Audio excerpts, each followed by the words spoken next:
Big boss Kannada ಇತಿಹಾಸದಲ್ಲಿ ಗಿಲ್ಲಿ ನಟನಿಗೆ ಅಭೂತಪೂರ್ವ ಗೆಲುವು ಸಿಕ್ಕಿದೆ. ಕೋಟಿ ಕೋಟಿ ಮತಗಳನ್ನು ಹಾಕಿ ಅಭಿಮಾನಿಗಳು ಗೆಲ್ಲಿಸಿದ್ದಾರೆ. ಇಡೀ ಸೀಸನ್ ವೀಕ್ಷಕರನ್ನು ರಂಜಿಸಿದ ಗಿಲ್ಲಿಗೆ ಭರ್ಜರಿ ಬಹುಮಾನಗಳು ಸಿಕ್ಕಿದೆ. 50 ಲಕ್ಷ ರೂಪಾಯಿ ನಗದು ಬಹುಮಾನದ ಜೊತೆಗೆ ಕಿಚ್ಚ ಸುದೀಪ್ ವೈಯಕ್ತಿಕವಾಗಿ 10 ಲಕ್ಷ ರೂಪಾಯಿ ಘೋಷಿಸಿದ್ದಾರೆ.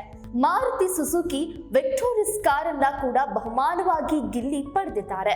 ನಮ್ಮ ಇಡೀ ಜೀವನದಲ್ಲಿ 50 ಲಕ್ಷ ಸಂಪಾದಿಸಲು ಆಗ್ತಾ ಇರಲಿಲ್ಲ. ನನ್ನ ಮಗ ಗಿಲ್ಲಿ 3 ತಿಂಗಳಲ್ಲಿ ಸಂಪಾದನೆ ಮಾಡಿದ್ದಾನೆ ಎಂದು ತಂದೆ ಮಾಧ್ಯಮಗಳ ಮುಂದೆ ಹೇಳಿಕೊಂಡಿದ್ದಾರೆ.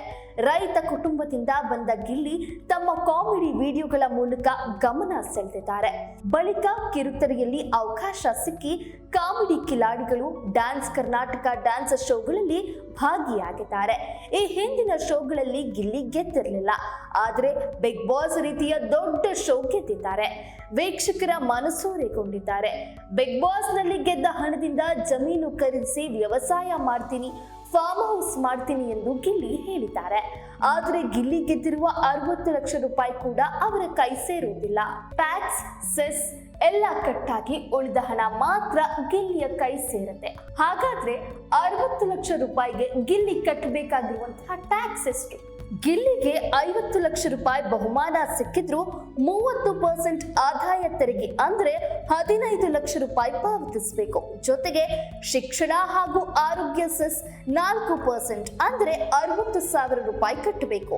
ಅದೆಲ್ಲ ಕಳೆದು ಗಿಲ್ಲಿಗೆ 34,40,000 ರೂಪಾಯಿ ಹಣ ಸಿಗಲಿದೆ.